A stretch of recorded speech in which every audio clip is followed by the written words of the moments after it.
4.1 FM. I have Dr. Fee from Smooth Wellness and Services. Such a very beautiful pleasure to have you on board this morning. Good morning, Erie. It's also good to be here today. All right, good morning, Nigeria. It's another Thursday, and we're talking holistic health talks as we always do.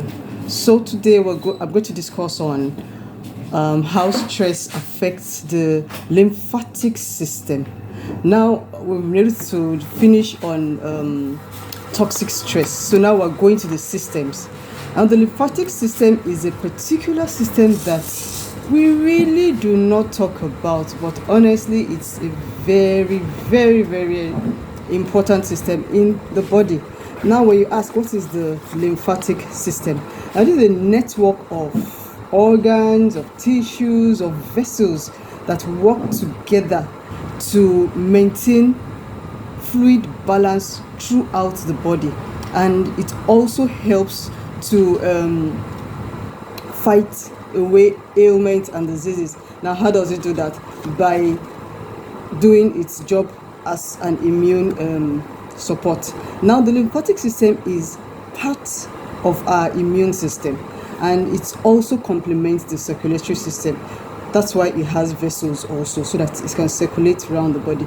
Now, it helps to balance the body fluids in the body, meaning there's some situations where there's so much body fluid in the body, and instead of it just being there and being toxic for your body to take it in as one infection or the other, the lymphatic system helps to take in, absorb those excess fluid in the body, and then through the vessels it flows, and then it goes back to the vein, which is part of the circulatory system. That's why I say it complements the circulatory system from the vein, and then it goes back to the bloodstream, and then the flow continues like that. And then it also helps to take in or absorb excess fat.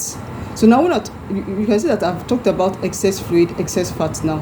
So that brings us to, when you have excess fluid in the body, what's happening? There's some ailments that they'll tell you that, oh, there's fluid in so organ, and they have to drain it out. That's just to tell you that your lymphatic system is not working properly. If the lymphatic system is working properly, you would not have excess fluid that would actually go and disturb one organ or the other. So the functions, like I said, is collect excess fluid from the body and returns it back to the blood fluid. It helps in absorbing excess fat. Now, there are some fats that it gets too much for the body to absorb, or for the digestive system. So the lymphatic system helps to get those fats and takes them back and out of the body. And that tells you, some people try to lose weight but find it very, very hard. What is that also telling you? That there's something wrong with your lymphatic system. You need to take a look at it. And also, it helps to protect the body against invaders. We call it invaders, pathogens. And these pathogens are viruses, are bacteria, are parasites, or fungi that may want to come and invade our body. And what does that tell you? Immune system. It's part of our immune system. So when there's something wrong with your lymphatic system, definitely you come down with one infection or the other, because that which is supposed to protect your body or that particular organ from that invader, from that virus or bacteria that has come in, has issues. So definitely the ailments will come in and have a field day. Okay, so what are the organs? We're talking about lymphatic system. I said it's a network of organs, of vessels, of tissues that work together. Now, what are part of the organs? Because there are quite a number of organs that are part of the lymphatic system. Now, when we talk about the organs, the thymus gland. Now, we have the thymus gland on our chest. If you like say me, when you're trying to say me, that is your thymus gland that you're actually touching. The thymus gland does a lot of protection, especially when we're young. It actually shrinks as we get older, and then later it really is not as effective as it used to be when we're younger. And then also our bone marrow. The bone marrow is where production of blood is done. Red blood cells, white blood cells, platelets. So you can imagine if this particular part of the body has issues. And also you have some other things like the lymph nodes. When we talk about the lymph nodes, these are like colorless fluids that are going through the vessels. You know, they have picked up the toxins that are not supposed to be there, picked up the excess fluid, and then they are flowing. There are fluids that are flowing through the lymphatic vessels. And then you have our tonsils. Our tonsils here, the tonsils are just by the trachea, by the throat here. That is also part of our lymphatic system. Some people have swollen tonsils, and it tells you a whole lot of things, that the lymphatic system is having issues. So do something about it. Okay, now that is just a little bit of telling us what the lymphatic system is. Bringing it down to stress now. You know, because this show is all about stress. How does stress affect this lymphatic system that we're talking about?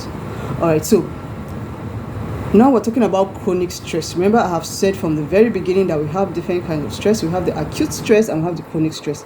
I've told you the acute stress is quite healthy. You need it once in a while. But the chronic stress is what we don't want to get to.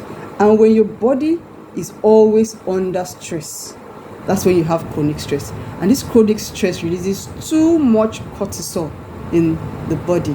And then this is definitely acidic to the body. And what happens, this acidic nature affects and causes breakdown of lymphatic tissues. You know, the tissues of the lymphatic organs, because all of these things have to do with cells, with tissues, with organs. So it breaks down the lymphatic, the tissues of the lymphatic organs. And when a breakdown happens, this can impede the flow of lymphatic fluid, which is supposed to help take lymphatic fluid back to the circulatory system and then to the bloodstream, and for it to be flushed out of the body, and you know, for the normal process to be done. So if you're under chronic stress already, you're having some issues, and then this issue is going to impede the flow. And if the flow of lymphatic fluid is impeded, no, that is going, you're going to come down with quite a number of things. Now you can imagine if the flow going to the chest is impeded, what happens? That's why you hear people saying that there's excess fluid in the lungs. Why is that? Because the lymphatic system, the vessel that is supposed to pick up the fluid around the tissues of the lungs, is not flowing properly, or has been impeded, meaning it's being blocked. So what happens? The fluid remains there instead of it to be drained out. And that's a very, very big medical issue. And that's why you have to go to some surgery. You have to drain out the fluid. Sometimes they drain out the fluid and you find out that it comes back again. Yes, it will come back because the root cause of that fluid being in the lungs or that part of the body has not been addressed. So that's what we talk about, you know, working from the root source. The root source has not been addressed. Okay, so having said that, how do we actually prevent this from happening? Well, for me, I would say reduce your stress. Of course, reduce stress so that you don't get yourself to chronic stress. Then another one is do what I call lymphatic drainage. That's part of the therapies that we do in our office. There's, for all of my patients, I always do lymphatic drainage, because you touch this place, but they say, ouch, you touch the armpit. So you touch the armpit. A lot of people actually do not know that their armpits have issues. You touch the armpit and you're screaming. If blood does not flow, or the lymphatic fluid does not flow properly in the armpit, which has a lymph node, does not flow properly, you're actually setting yourself up for either a chest issue, a lung issue, or even breast cancer. So you have swollen armpit, or you touch the armpit and it's swollen, and then also the pelvic region, you touch all of those places and you're in pain. These are red flags to tell you that you need lymphatic drainage. So, and also other lifestyle changes we need to do. I am an advocate of, please, let's stop using antiperspirants. Antiperspirants is going to block you from perspiring, which is actually a normal, natural thing. What does perspiration do? It brings out toxins from your body. So now if you're using antiperspirant that's supposed to block and make you not to sweat on the armpit, what are you doing? You're retaining that toxin that's supposed to leave your body. And what happens? The toxin goes back to the body and then either blocks the lymphatic fluid, and that is close to your breast, is close to your trachea, is close to your lungs. A whole lot of things can happen. So I'm an advocate of, please, let's stop using antiperspirants. You can go for deodorant, you can go for body sprays, you can go for other things that would help you to smell good. I also use a lot of deodorants, I use body sprays and co, but antiperspirant is a no. And then also, please do regular exercises, very, very important. And also stretches. I'm a stretch fan. The stretches helps even with our bone marrows. All right, so we'll round up on that for this week, and also for lymphatic fluid. Any question you need to know more, please let me know on my social media handles, and also my contact, which I always give you. And the contact is 0916-038-1840. Contact again is 0916-038-1840. Social media handles: YouTube and LinkedIn is Feyishayo Sharumi. The Shayo has an H. Facebook is Feyishayo Sharumi. The Shayo does not have an H. Instagram is Smooth Hands, and TikTok is Smooth Wellness. I love you all. So we'll see you again next week. Stay blessed.